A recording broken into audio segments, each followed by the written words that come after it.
Bonjour les amis, c'est Rémi de France, de retour pour les protocoles des sages de Sion, chapitre 11. Donc chapitre 11, euh, très très court. Donc derrière je vous ferai le chapitre 12, mais pas sur le même podcast, parce que le chapitre 12 va me prendre un certain temps. Ouais, il y a des jolis trucs dedans, ça va être assez rigolo. Mais pour le moment c'est le chapitre 11, qui une fois de plus va nous dévoiler pas mal de choses. C'est parti, chapitre 11. Le programme de la nouvelle constitution, quelques détails du coup d'État proposé, les chrétiens sont des moutons, la franc-maçonnerie secrète et ses loges de façade. Le Conseil d'État sera là pour souligner le pouvoir du gouvernement. Sous l'apparence d'un corps législatif, il sera en réalité un comité de rédaction des lois et des décrets du gouvernant.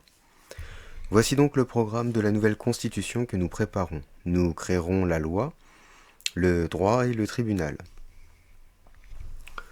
Premièrement, sous forme de propositions au corps législatif.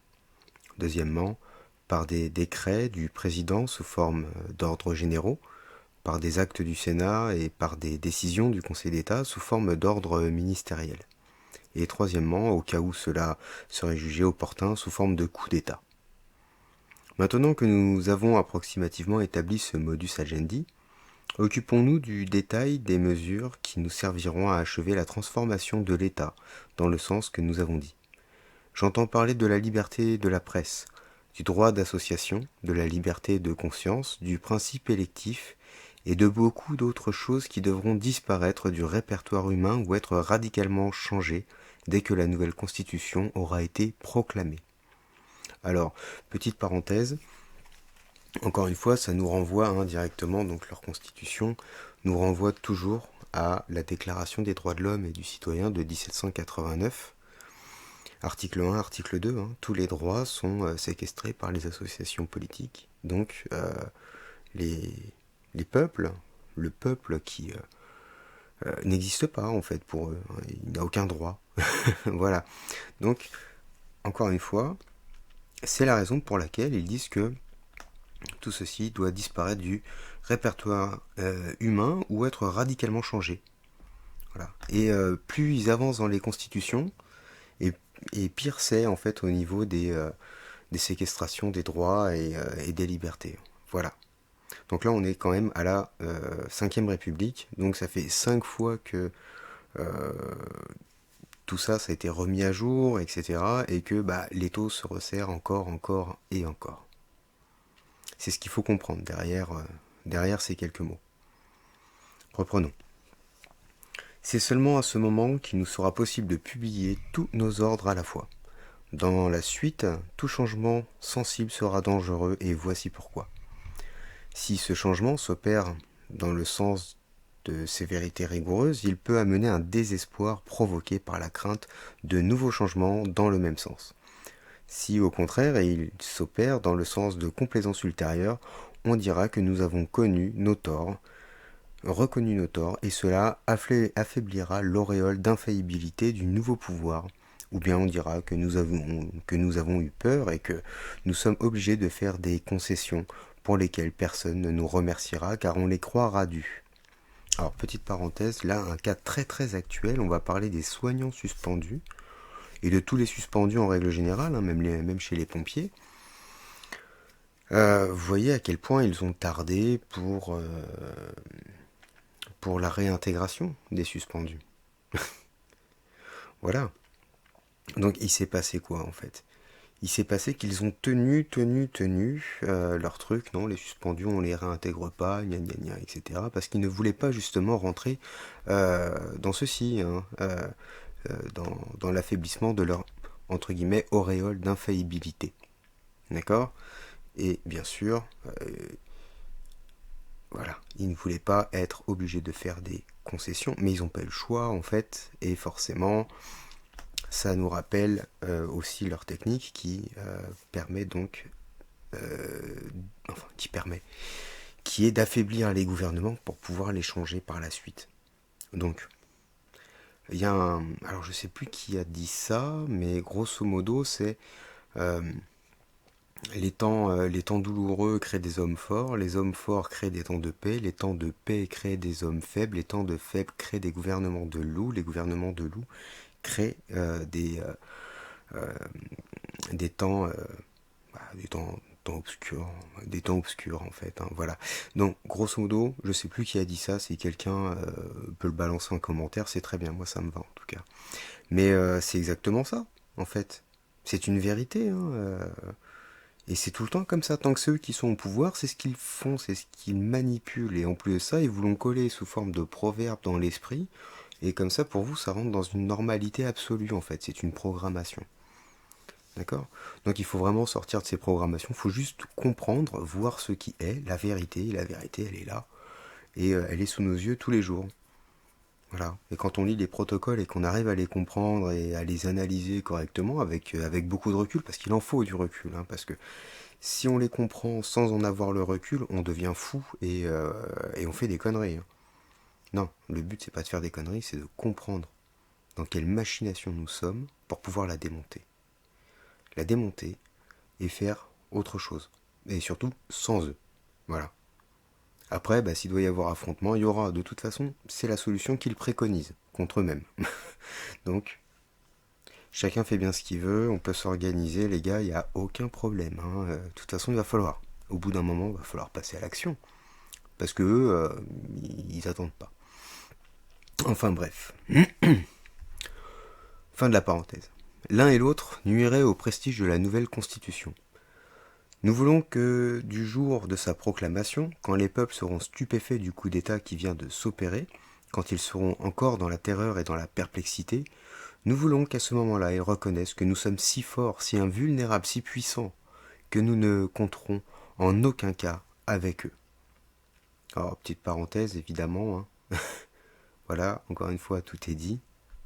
Ce qu'ils veulent, c'est ça.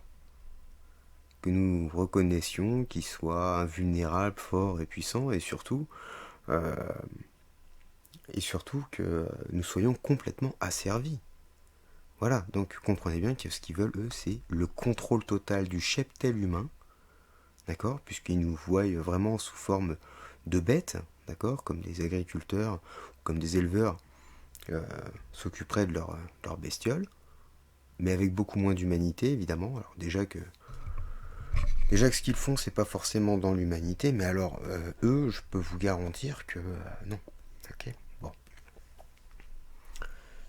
Que non seulement nous ne ferons pas attention à leurs opinions et à leurs désirs, mais que nous sommes prêts et en mesure, avec une autorité indiscutable, de réprimer toute expression, toute manifestation de ces désirs et de ces opinions, que nous nous sommes emparés d'un seul coup de tout ce qui nous est nécessaire et que nous ne partagerons en aucun cas notre pouvoir avec eux. Repetite parenthèse, voilà, ils viennent de dire clairement qu'il y a leur camp, donc moi je vais appeler ça comme ça, donc c'est le camp des morts en fait, d'accord, et le camp des vivants. Voilà. Et dans le camp des morts, enfin c'est eux en fait, hein, ils pratiquent la nécromancie, ça je l'ai expliqué dans un précédent protocole. Je vous invite à vous en souvenir, parce que même moi je m'en souviens plus tellement tout ce qu'ils disent c'est profondément dégueulasse. Bref. Ils pratiquent donc cette nécromancie. Et leur but, hein, étant le contrôle total du cheptel, évidemment, pour cela, qu'est-ce qu'ils font? Ils ont expliqué auparavant qu'ils agiraient toujours par l'hypocrisie, par le mensonge, etc. Mais voilà, là ils donnent les méthodes. Donc c'est quoi les méthodes? C'est réprimer toute expression, toute manifestation de ses désirs et de ses opinions. D'accord? Pourquoi? Parce qu'ils se sont emparés de tout ça d'un seul coup, d'accord, d'un seul coup, de tout ce qui leur était nécessaire. Et qu'est-ce qui leur était nécessaire à ces fumiers? Eh bien, c'était de récupérer votre représentativité. Voilà. C'est-à-dire qu'à partir du moment où vous appliquez le contrat tacite, qui vous a été forcé à votre naissance, par l'acte de naissance, Et bien en fait, vous avez donné tous vos pouvoirs, et tous les 5 ans, en fait, vous signez l'avenant au contrat par le vote, en allant déposer donc votre pouvoir dans une urne funéraire. Voilà, pour voter pour un président qui n'en est pas un, qui n'est qu'un jouet dans leurs mains. Hein, voilà. Voilà. C'est tout ce qui leur a été nécessaire pour réussir à opérer dans cette magie nécromancienne super dégueulasse. Voilà. Fermons la parenthèse. Et reprenons un petit peu plus haut donc. Donc nous sommes prêts et en mesure, avec une autorité indiscutable, de réprimer toute expression, toute manifestation de ses désirs et de ses opinions, que nous sommes emparés d'un seul coup de tout ce qui nous était nécessaire et que nous ne partagerons en aucun cas notre pouvoir avec eux. Alors ils fermeront les yeux et attendront les événements. Hop, parenthèse, ils fermeront les yeux et attendront les événements. Alors qu'est-ce que vous dit les fous furieux de chez Quanon, par exemple, hein, vous savez, les cucus là. Ils vous disent restez dans votre canapé, sortez les pop-corn, c'est un film, admirez, gna gna gna. Ok, voilà, donc ils attendent les événements. Qu'est-ce que vous dit le New Age? Non, faut pas être en colère, hein, basse vibration, tout ça, nan nan. Non, soyez en la paix, l'amour, et surtout ne regardez pas la merde qu'il y a, qui n'existe que dans votre esprit, parce que quand vous en parlez, vous la créez. Enfin bon, bref, vous avez compris en fait que par ces programmations qui vous mettent dans le crâne, ils suivent eux aussi les protocoles des sages de Sion, ok? Et ils vous mettent ici, dans l'attente, dans l'espérance, qui encore une fois est sortie de la boîte de Pandore, et je vous invite réellement à aller faire votre petite recherche sur ce qu'est la boîte de Pandore. Parce que c'est une allégorie, mais cette allégorie, elle est extrêmement importante quand on a les yeux ouverts sur ce monde. On ne peut pas avoir les yeux grands ouverts sur ce monde sans avoir compris l'allégorie de la boîte de Pandore. Parce que tous les mots de la boîte de Pandore se sont déversés sur la terre. Et le dernier des mots est le plus terrible, et c'était l'espérance. Et l'espérance, en fait, nous met dans l'attente. Quand on espère un changement, eh bien on ne se met pas en action pour ce changement, on attend, on espère qu'il arrive. Mais si tout le monde espère, il n'y a rien qui se passe, en fait. Donc voilà le problème, c'est que pour être dans le changement, donc pour que les choses changent, il faut être acteur de ce changement. Parce que moi, je vous rassure tout de suite, tous les fumiers, là, aussi bien chez les politiques que dans les banques, dans les tribunaux, au Sénat, au Conseil constitutionnel, etc., bah, eux, ils sont acteurs du changement. D'accord? Mais du changement que eux, ils ont décidé pour vous, pour nous, mais à travers leur plan global, qui est donc le protocole des sages de Sion, et aujourd'hui, le Great Reset, avec l'avènement du nouvel ordre mondial, le tout IA, etc., etc. D'accord? Donc l'espérance, l'espoir, l'attente, faut arrêter. Faut juste comprendre que c'est exactement ce qu'ils veulent, et il faut aller à l'envers de ce qu'ils veulent. Donc il faut se mettre dans l'action. Fin de la parenthèse. Les chrétiens sont un troupeau de moutons, et nous sommes pour eux des loups.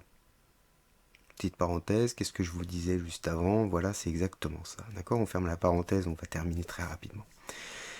Et vous savez ce qui arrive aux moutons quand les loups pénètrent dans la bergerie? Ils fermeront encore les yeux sur tout parce que nous leur promettons de leur rendre toutes les libertés enlevées quand les ennemis de la paix seront apaisés et les partis réduits à l'impuissance. Petite parenthèse, nous les vivants, nous avons compris, nous ne désirons pas la guerre, d'accord? Surtout pas. Nous, ce que l'on veut, c'est vivre en paix, en harmonie, et que ça se passe bien pour tout le monde. Voilà, et qu'il n'y ait pas de problème. Eux, ce qu'ils font, c'est qu'ils alimentent au contraire, donc, les guerres, les divisions, etc. D'accord? Et forcément, comme ils alimentent tout ça, ils font des promesses. Hein? Et puis les promesses, c'est ça. C'est ça. Tiens, regardez. Hop, ils fermeront les yeux, surtout parce que nous leur promettons de leur rendre toute leur liberté. On vous promet de vous rendre toutes vos libertés quand il y aura la paix dans le monde, etc., etc. Ah, mais les gars, c'est vous qui faites la guerre quand même. Ben, ben oui, mais ça faut pas le dire. Inutile de dire qu'ils attendront longtemps ce retour vers le passé. Voilà. Donc, ce retour vers le passé, ça veut dire aussi que ce temps de paix, en fait, sans eux, ce temps d'harmonie et de fraternité, de bienveillance, a probablement existé. Et ils nous l'occultent, hein, ça. Bah oui, à travers l'histoire, ils nous enseignent que depuis que l'homme est arrivé sur Terre, en fait, il fait la guerre, il détruit tout, etc. Donc ils attendront longtemps ce retour vers le passé. Eux, ils sont au courant de ça, en fait. Et ils nous le cachent. Bah oui, pourquoi ils nous le cachent? Parce qu'il faut qu'on s'imagine, il faut qu'on se programme à être des bêtes féroces, comme ils disent si bien d'ailleurs eux-mêmes. Hein, il faut qu'on soit un prédateur pour l'autre, enfin dans l'esprit des autres humains. C'est leur but. C'est terrible. C'est terrible. Mais le constat est là. Une fois qu'on a compris ça, en fait, on peut sortir de cette programmation et comprendre en fait que chaque autre vivant est quelque part notre frangin. Et on se doit un respect mutuel, inconditionnel, point barre. On n'est pas obligé de s'aimer tous, hein, c'est pas un problème ça. Mais on n'est pas obligé de se détester et de se faire la guerre. C'est surtout ça qu'il faut comprendre en fait. Hein, parce qu'il y en a toujours qui vont prôner l'amour inconditionnel, nanana. Non, non, faut arrêter. L'amour inconditionnel, ça c'est une connerie de bisounours. Stop, halte au feu. Halte au feu, on peut aimer son prochain à partir du moment où le prochain en question, il nous fait le même retour. Voilà, c'est un échange. L'amour est un échange, la confiance est un échange, l'amitié est un échange, la fraternité c'est un échange, bien sûr. Alors ça, eux, par contre, ils l'ont très bien compris, hein. Mais encore une fois, eux, ils agissent toujours sous mensonge, hypocrisie, terrorisme, etc., etc. Bref, ce pourquoi ils travaillent ardemment à ce que ce retour vers le passé, ne puisse absolument pas arriver, hein, puisqu'ils promettent de rendre toutes les libertés enlevées quand les ennemis de la paix seront apaisés.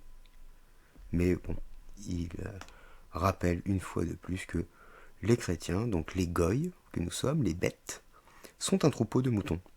Et nous sommes pour eux des loups. Voilà, voilà. Et ils disent ceci. Ce sont donc des loups. Donc des prédateurs pour des moutons. Voilà, fin de la parenthèse. Pourquoi aurions-nous inventé et inspiré aux chrétiens toute cette politique sans leur donner les moyens de la pénétrer? Pourquoi si ce n'est? Cela a servi de base à notre organisation de la franc-maçonnerie secrète que l'on ne connaît pas et dont les desseins ne sont pas même soupçonnés des brutes chrétiennes, attirées par nous dans l'armée visible des loges pour détourner les regards de leurs frères. Voilà. J'ai envie de faire une petite parenthèse ici, d'accord? Hop, l'armée visible des loges pour détourner les regards de leurs frères. Qu'est-ce que ça veut dire? Ça veut dire qu'il y a des andouilles qui sont attirées par la franc-maçonnerie, d'accord, et qui vont dans les loges, donc, ils vont tapiner pour la franc-maçonnerie, et puis c'est eux qui vont dire non, mais franc-maçon, c'est bon, faut arrêter, ils sont pas tous méchants, c'est pas vrai, et tout. Bref, ils se protègent les uns les autres, hein, voilà, détourner les regards de leurs frères. Voilà. Manipulation, hypocrisie, mensonge, vol, viol, dol, génocide. C'est tout le temps comme ça que ça. Voilà. Et ils utilisent les nôtres pour se couvrir. Voilà. Non, non, et puis non, mais ça, les gens, non, ils voient même pas ça. Ils voient même pas ça. C'est terrible. Pourtant, c'est écrit. Je veux dire, c'est un document. On prend tous les chapitres. Et de tous les chapitres, on peut en extraire des paraboles par rapport à notre narratif actuel, par rapport à ce qui s'est passé avant, etc. C'est le plan. Ça s'appelle un plan, en fait. Voilà. Donc qu'on vienne pas me dire que c'est faux. YouTube, arrête de me balancer du Wikipédia, s'il te plaît, ça devient pénible. Et Wikipédia, arrête de tapiner comme ça, c'est pas normal, arrête d'être bête. C'est encore guidé par la franc-maçonnerie, tout ça, de toute façon. Bref. Fin de la parenthèse. Dieu nous a donné, à nous, son peuple élu, la dispersion. Et dans cette faiblesse de notre race, c'est trouver notre force qui nous a amenés aujourd'hui au seuil de la domination universelle. Il nous reste peu de choses à édifier sur ces fondations. Et c'est la fin de ce 11e protocole. Alors on va juste terminer là-dessus. Donc Dieu nous a donné à nous, son peuple élu. Alors, encore une fois, nous vivons dans un monde inversé. Monde, démon. Donc, Dieu, diable.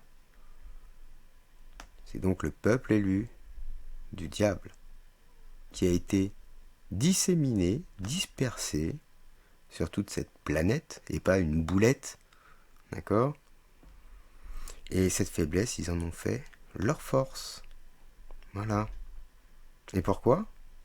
On rappelle encore les premiers protocoles où ils expliquent clairement qu'ils ont tissé un réseau international qui n'a pas besoin de frontières et qui a des milliards d'yeux, d'oreilles. Et c'est comme ça qu'ils savent tout. D'accord?